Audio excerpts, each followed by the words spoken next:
Hello everybody and welcome to Romancefull's tarot reading. It may not resonate with everybody, so please do take whatever resonates with you and simply leave the rest of it aside. If ever you do have any questions, you would like to inquire about having your own personal reading, please do contact me. All my information is right below into the YouTube description box. Also, if you do enjoy the channel and you have not yet subscribed to the channel, please do take a brief moment of your time to click the subscribe button to show your support to the channel and to myself, and it is always greatly appreciated, and I do thank you in advance. So we are going to dive right into this reading because I just absolutely love this reading, because this is a channeled reading for the sign of Aries, and this is the universe who is sending you true love and romance. So let's go and see what that is exactly for you. So I'm going to turn these cards over and I'm going to reveal the message of the universe on this for you. So let's begin.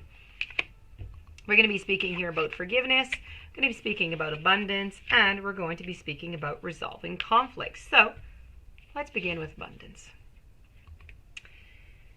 Now, this is about using your existing abundance to create beautiful things in your life. Because when I'm speaking about true love, I'm speaking about true love, how to make it appear into your life, how to go and get that true love.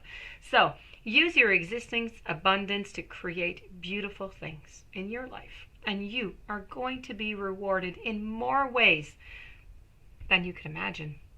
Now, I'm going to start this off with an actual question. Do you think that you are living an abundant life?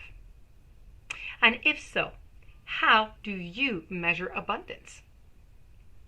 You've received this message by the universe today because your angels and your guides, they would like to remind you that abundance is so much more than how much money that you have. Financial abundance, which is really often, the cause of immense stress for individuals and couples, is really only a small part of the overall picture. So true abundance encompasses every area of your life. Good health, let's put it this way, is a major source of abundance. So looking after your health rather than seeking the treatment once you are ill has to be into a priority, has to be into that abundance. Close friendships are also very vital to an abundant life. One supportive and a loving friend who you can talk to about anything is worth 1,000 acquaintances. A positive attitude and the ability to learn and to grow throughout life are also part of an abundant way of being, because more than anything else, abundance is a state of mind, and it really is ultimately a choice. Now, loving and being loved will definitely make you feel more abundant within your life. And if you are longing to meet your soulmate, well, it's your willingness to appreciate, it's your willingness to acknowledge and to accept yourself that allows you to feel more abundant. And it is going to help you manifest a partner.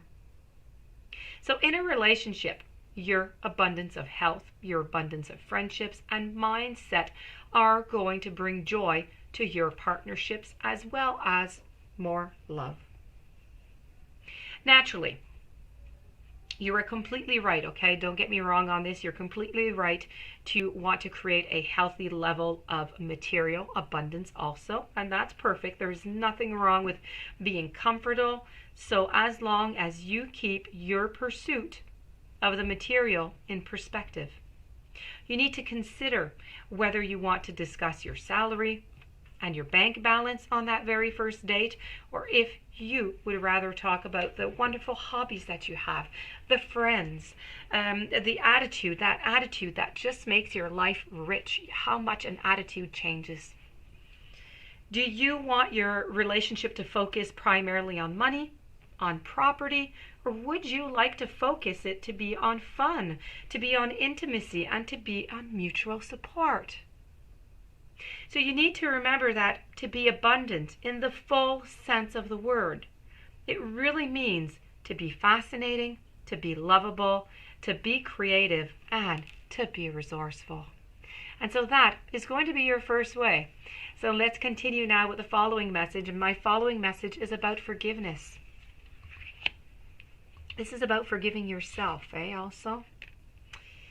So when you forgive yourself and when you forgive others, you are going to create more space for light and for love to flow in.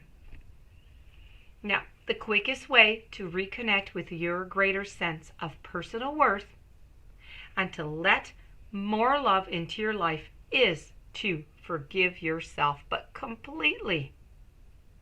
You don't even have to know what you're forgiving yourself for.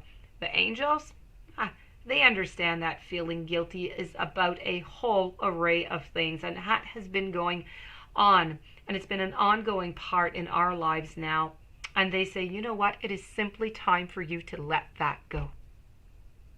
The strange thing about guilt, you can carry it without even realizing it. And it is often about trivial or long forgotten events.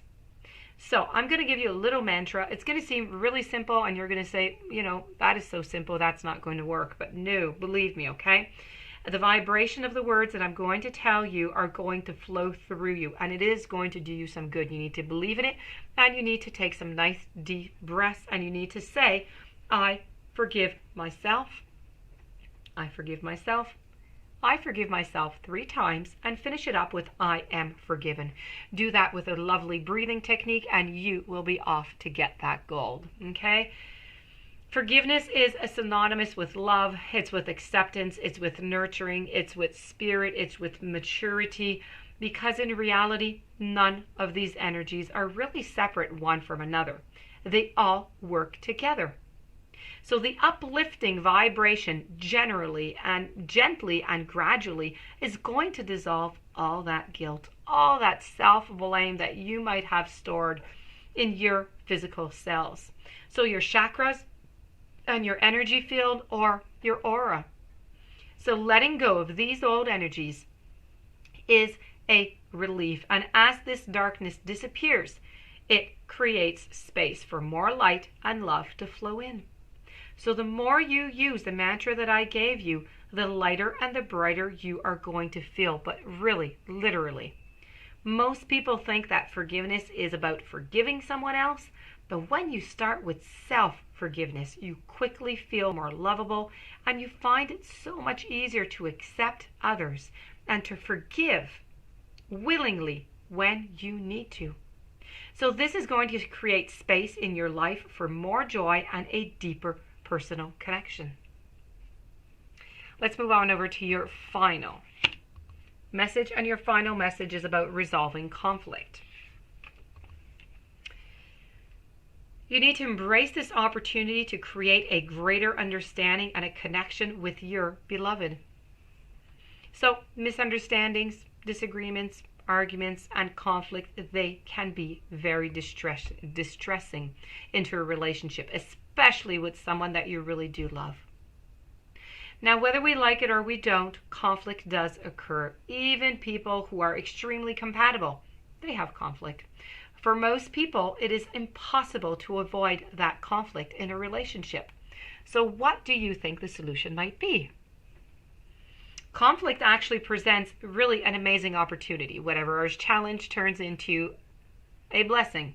So when a disagreement or a misunderstanding arises, it's offering you a wonderful chance to simply understand yourself, understand your partner, and both of your communication styles more clearly. And when you become kind of curt or angry with each other, what you're really trying to say is, I don't feel listened to. Or, I don't feel like you care about what I think or what I am or what I want. And the real reason that conflict arises is because someone feels afraid, someone feels hurt. So fear of not having your needs met and the hurt that we experience from our feelings are seemingly overlooked, and the most common reasons for attacking another while defending ourselves.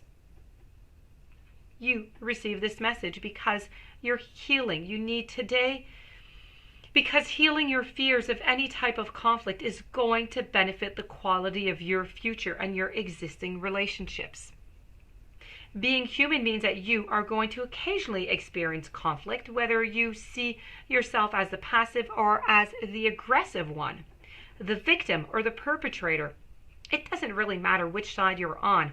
It's a dynamic, and we all experience it on occasion.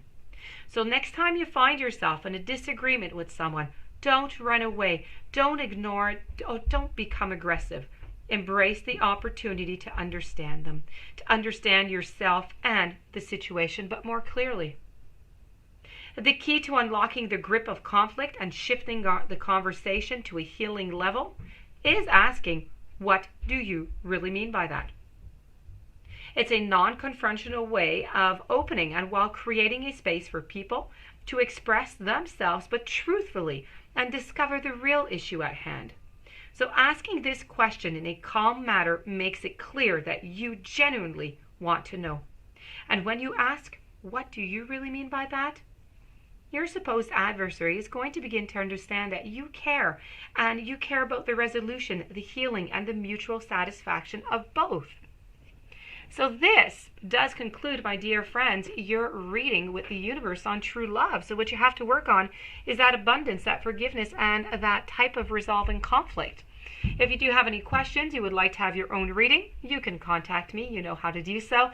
Also, please don't forget to subscribe to the channel.